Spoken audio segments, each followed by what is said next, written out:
técnico Felipe Luiz, após esse Fluminense 0, Flamengo 0. Vamos ouvi-lo. E da revista Placar. Queria que você falasse um pouco sobre o jogo de hoje, né? O pessoal que assistiu achou um jogo ruim, né? E por que foi um jogo ruim na tua visão, ou não foi um jogo ruim? E queria que você falasse também rapidinho sobre o Luiz Araújo. Se ele, a questão dele é física, você está desculpa, ele está com alguma questão física e você está tendo esse controle de minutagem em relação a ele, ou realmente é uma opção por deixar ele mais assim no banco de reservas? Um jogo ruim. Não, na verdade é um jogo difícil. Fla-Flu nunca é fácil. Fla-Flu é um jogo truncado, onde o adversário sempre tem as suas armas, tentam destruir as nossas jogadas, tentam marcar e fazem bem. Não é fácil jogar contra o Fluminense, que não tem nunca o peso do Flamengo de ter que dominar o jogo, de ter que se impor e tudo mais. Então sempre é mais fácil destruir do que construir, né? Então fizeram bem, fizeram uma grande marcação, anularam bastante os nossos meio-campistas, mas mesmo assim acredito que as chances mais claras foram nossas. A maior parte do volume do controle do jogo foi nosso. Eu não lembro de uma chance assim clara deles. E é só o primeiro dos jogos contra o Fluminense que nós vamos ter durante o ano, que vão ser vários jogos contra eles. Então, como eu falei, nunca é fácil. Valorizo bastante o esforço dos meus jogadores e tudo que aconteceu durante o jogo, as adaptações, as mudanças e tudo que eu pedi eles fizeram. E principalmente é isso, até o final do jogo todo mundo correndo e todo mundo se entregando, nunca ninguém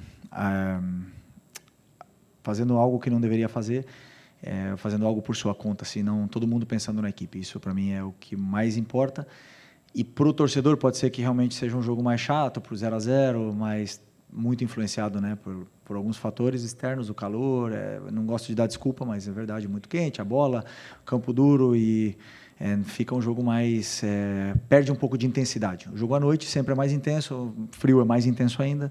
Isso é um fato do futebol, mas não é desculpa do nosso time não ter feito a mesma coisa que vinha fazendo nos outros jogos.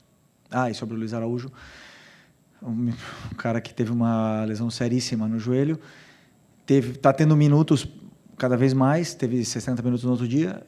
Estamos tentando controlar a carga desses jogadores para eles não fazerem 2 jogos seguidos, como o Ayrton teve que fazer hoje, o Everton teve que fazer hoje. Inevitavelmente, alguns vão ter que fazer, mas o nosso principal objetivo é cuidar e mimar esses jogadores, principalmente esses jogadores que vieram de lesão, para poder chegar bem no Brasileiro. Eu já falei, eu falo 1, 2, 3 e não vou matar ninguém no Carioca, não vou. E se isso custa meu trabalho, azar. Eu vou pensar mais para frente. Vou querer ganhar o Carioca. Não vai servir de desculpa para nada, porque com o time, que eu sempre falo, com jogadores que vão jogar, mais do que suficiente para poder ganhar. Felipe, boa noite. Emanuele Ribeiro, do GE. Globo. Você falou sobre esses fatores que influenciaram talvez esse jogo chato para o torcedor. Um desses fatores que a gente comentava aqui antes é a falta que fizeram De La Cruz e Arrascaeta, que foram poupados para esse jogo de hoje. A gente sentiu a falta desse meio de campo mais criativo e, com certeza, esses 2 jogadores contribuem muito para isso. Como que pensar o time do Flamengo sem esses 2 jogadores, sem o Arrascaeta, quando ele não tiver à disposição? Qual é a dificuldade para pensar esse meio de campo dessa forma? E você acha que no segundo tempo faltou talvez mais ousadia ali para o Flamengo para tentar levar essa vitória? Quando você fala de Arrascaeta, é um jogador único, um jogador especial, e todo mundo sabe da qualidade que ele tem, e ele vai fazer falta aqui, em qualquer lugar que ele tiver, sempre. Mas esse foi o mesmo time da final, né? E lá não fez falta. Só que hoje, como o resultado não veio, e aí sim a gente começa a falar dos jogadores que não estão. Né? E eu valorizo os que sim tiveram hoje, os que sim se esforçaram, lutaram e fizeram tudo o que eu queria. O meu plano de jogo não funcionou como outras vezes, e é futebol. Não consegui dar tempo para o Plata do jeito que ele teve no outro jogo contra o Botafogo, não consegui dar soluções para o Bruno Henrique que ele teve no outro jogo, e acaba que o jogo não ficou tão limpo. Né? Eu esqueci mais uma coisa que você me perguntou. Do segundo tempo. Começamos muito bem o segundo tempo. Muito bem, muito bem. Segundo tempo a gente começou em cima deles, criando chances e é claro que tem ajustes que temos que fazer, mas não acredito que tenha faltado ousadia. Tem sim um mérito grande do Fluminense em poder defender, em ser muito agressivo na marcação, fazer bastante faltas e pararam bastante o jogo e isso é mérito deles. Oi, Fili, aqui, David Sharp, Antenados na Jogada. Você falou do Fluminense várias vezes, da dificuldade que é jogar, né? Inclusive, o único time que ganhou do seu Flamengo agora, como técnico, foi o Fluminense. Aí eu queria te perguntar, você como técnico agora e ex-jogador do Flamengo, se o Fluminense está um pouco engasgado exatamente por tudo isso, ganhou 2 finais do Flamengo seguidas de Carioca, enfim, na época até 2020, 2021, dava dificuldade também, o Flamengo com um time superior conseguia, né, o Fluminense ia lá e ganhava. Se tem isso, e também te perguntar um pouco sobre o gramado do Maracanã, porque você falou que está duro, né, o gramado passou por um tempo grande aí de reforma. Sempre, como eu falei, um clássico sempre é difícil jogar. Tem esse contexto, né? Os jogadores que não estavam tão bem do Fluminense, eles aparecem, eles crescem nesses momentos. Então a gente vê a melhor versão de Martinelli, de Arias, o próprio Fuentes, lateral esquerdo, fez um grande jogo. E a gente viu hoje um grande Fluminense e um grande treinador que sabe defender muito bem, como ele fez, que é o Mano. Então, mas não está engasgado, nunca eu penso assim. A única coisa que eu penso agora é em ganhar o próximo jogo. E assim eu vou para frente, pensando para frente, eu não fico remoendo e nem tentamos. Como eu falei, é a primeira vez que a gente joga contra o Fluminense durante o ano e vão ser mínimo 4, né? Ou é por aí. Então vão ser várias vezes, já foram outros anos que foram 6 vezes e a gente já se conhece bem, os jogadores se conhecem bem, então sempre é um jogo difícil e para os dois lados. Pode ter certeza que para eles também foi complicado, mas sempre vamos querer ganhar um Fla-Flu, que é um jogo histórico. Outra coisa? O gramado. Não, é uma briga eterna. É uma briga eterna. Assim, eu entendo, é muito quente. Para cuidar de um gramado não deve ser fácil. Mas temos que pensar nos jogadores, temos que sempre fazer esforço e se custar mais caro um investimento, temos que fazer um investimento. E se tiver que trocar o gramado em algum momento e fazer um investimento alto, tem que fazer um investimento alto, porque é fundamental para o espetáculo, né? Aqui no Rio de Janeiro o clima é extremo, é para os dois lados, todo mundo pode falar, mas na verdade o telespectador fica um jogo mais chato, fica um jogo mais truncado, a bola quica muito e é prejudicado todos, né? Felipe, boa noite. Gabriel Reis, canal Paparazzo Rubro Negro e revista Placar. Hoje completavam 6 anos que os meninos não estavam mais com a gente. Queria que você relatasse como estava a sua cabeça pensando nesse dia, nesse jogo aqui no Maracanã, num dia tão triste. Uma outra questão, que se você não quiser falar sobre isso, eu te respeito. O apresentador e ex-jogador Neto, ele falou com muito desrespeito sobre o falecimento desses meninos ontem na televisão e ainda falou que o Flamengo mandou o Hugo Souza embora porque o Flamengo é um clube que porque ele era negro, chamou o Flamengo de um clube racista, com todas as letras. E eu queria te dar a oportunidade, porque você está aqui há 6 anos, além de tudo, é rubro-negro, mas está aqui há 6 anos e viu como as coisas acontecem aqui. E você pode trazer a verdade. Fique à vontade de falar sobre isso. Sobre os meninos, é uma data que temos que lembrar, porque como eu falo sempre, né? Eu jamais vou esquecer, jamais. E eu não estava aqui, mas eu sinto muito esses meninos aqui no ninho, a presença, cada vez que eu entro ali. Hoje, de manhã, até falei com 2 pais, pai do Bernardo e do Christian, e tem uma conexão. Então, assim, é importante que eles sejam lembrados. Eu acho que os pais, eles querem isso, né? Que é importante para o pai saber que o clube está cuidando com carinho desse assunto, que não aconteceu e pronto, vamos esquecer. Não podemos esquecer. Temos que lembrar que esses meninos, como eu falei, vieram aqui atrás de um sonho e não saíram, né? Voltaram para casa num caixão. Isso é muito triste para quem é pai. E é uma data que temos que lembrar deles, né? A torcida sempre lembra e é importante que eles sejam lembrados. Sobre o Neto, assim, um comentário infeliz. Acredito que ele deve ter sido... Eu não sei o que ele falou, sinceramente. Sobre os meninos, eu não sei. Deve ter sido infeliz. Às vezes, todos cometem erros e não tenho dúvida que se ele falou uma coisa dessas, ele deve estar arrependido e vai se retratar. Não tenho dúvida disso.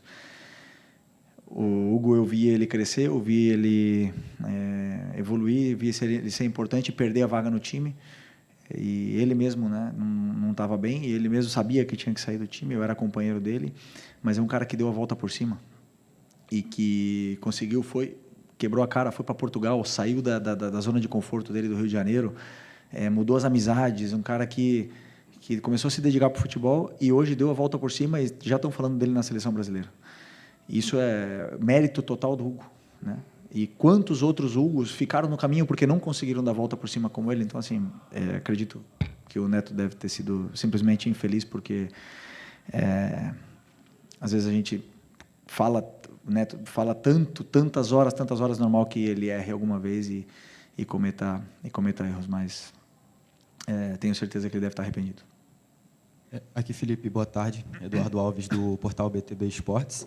Uma das marcas desse jogo de hoje foram 3 saídas de jogadores por questões físicas, que foi o Alexandro, o Michael e o Thiago Silva, pelo Fluminense. Numa dessas saídas, você trouxe para jogo o Ayrton Lucas, trocando pelo Alexandro. E a gente vendo de fora, de olho nu, a gente sente que são jogadores com premissas de jogo bem diferentes. Eu vou dar minha visão, acho que o Alex é mais defensivo que o Ayrton. Mas eu queria entender a sua interpretação sobre essa mudança e como é que é esse trabalho. Afinal, você era lateral esquerdo na sua carreira. O que você pode passar sobre eles e o que você passa para eles também? Fatalidade, o Alex sentiu um incômodo, normal, isso vai acontecer durante o ano. Melhor que aconteça agora, né, no Carioca, e que ele possa se recuperar bem, que ele possa tratar, que possa treinar e estar pronto o antes possível, que ele é muito importante para a gente. E o Ayrton entrou e eles têm a mesma função no campo, né? Os dois têm que atacar quando eles devem atacar, eles têm que passar quando eles têm que passar e têm que marcar quando tem que marcar. Então, eles dois têm a mesma função, absolutamente igual. Então, o que eu peço para o Ayrton é a mesma coisa, absolutamente a mesma coisa que eu peço para o Alexandro. Um tem mais facilidade do que o outro em fazer determinadas funções ou executar conceitos, mas a concorrência é deles, né? Eu hoje optei por começar com o Alexandre, mas sempre que o Ayrton entra, ele também é um jogador importante. Espero que ele possa se sentir cada vez melhor na equipe. Não sabemos ainda, mas é um incômodo, né? Com 7 minutos foi um incômodo que ele sentiu na coxa. Não sabemos ainda se é lesão ou não, amanhã devemos ficar sabendo. Mas o Alex é um cara que se conhece bem, então não quis correr riscos. Boa noite, Felipe. Léo José, do Coluna do Fla. Essa primeira janela de transferências, ela se fecha no dia 28 de fevereiro, né? O Flamengo já contratou o Danilo e também o Juninho. Só que agora, recentemente, emprestou o Alcaraz.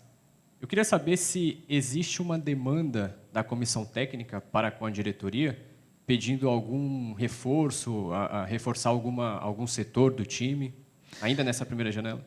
Não. Estou absolutamente feliz com o grupo que eu tenho na mão, o elenco que eu tenho na mão. Mas, claro, que sempre atento às oportunidades de mercado. Tenho conversas diárias com o departamento de scout, com o Boto, sobre jogadores, sobre possíveis saída e entrada de jogadores. E esse é um assunto interno, mas não pedi ninguém. Okay. Fala, Felipe. Rafael aqui do BarbaCast. Na entrada do time, né, os reservas geralmente entram com uniforme, não com uniforme de jogo, né, com uniforme de treino, sei lá, de aquecimento. E o Ayrton, eu percebi que ele entrou com uniforme de jogo. Havia alguma suspeita, alguma coisa em relação ao Alexandre no começo, ou foi só coincidência mesmo? Porque o Alexandre saiu rápido, enfim.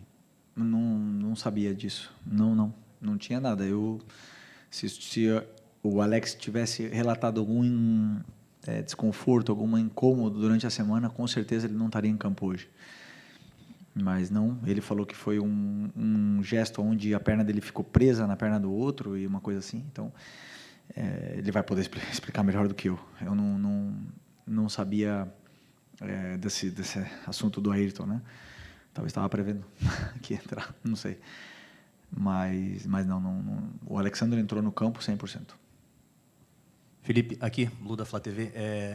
O quanto que você entende que esses jogos, ainda esses próximos clássicos, ainda são ainda seguem como jogos de preparação para o Flamengo, né? Que ganhou uma Supercopa, foi um jogaço e gera toda aquela empolgação.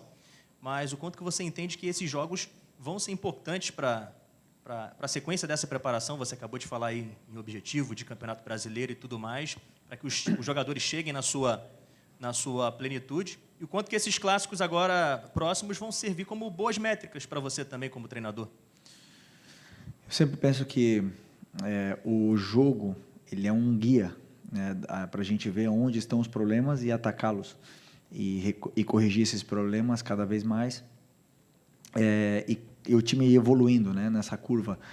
E às vezes os jogos que são mais difíceis como hoje são os que mais te dão pistas, né, da onde a gente deve melhorar, o que mais. Então, como eu falo, jogar é o maior guia que você tem, porque muitas coisas acontecem que não acontecem no treino. Sobre usar como preparação é o seguinte, o que eu falo, eu não vou dar sequência de jogos, de 4, 5 jogos para os jogadores agora no começo do ano, porque eu quero que eles façam essa curva e eles estejam no ápice da performance no começo do Brasileiro e consigam manter durante toda a temporada. Sem nenhuma dúvida, jogadores vão se lesionar, jogadores vão ter incômodos, vão sair do campo, não tenho dúvida disso. Isso aí sempre acontece, todos os anos, em todas as equipes do mundo. Mas eu quero tentar chegar o melhor possível com todo o elenco para o começo do Brasileiro. E isso quer dizer que eu vou abrir mão do Carioca? Não vou abrir mão do Carioca. Eu quero ganhar, quis ganhar do Fluminense hoje, quero ganhar do Botafogo, quero ganhar do Vasco e das fases finais também. Então é importantíssimo que a gente cuide desses jogadores, mime eles, que eles estejam o melhor possível para quando começar realmente a sequência de jogos, aí sim. Quando começar a sequência de jogos, aí não dá mais para parar. E é importantíssimo que a gente esteja preparado.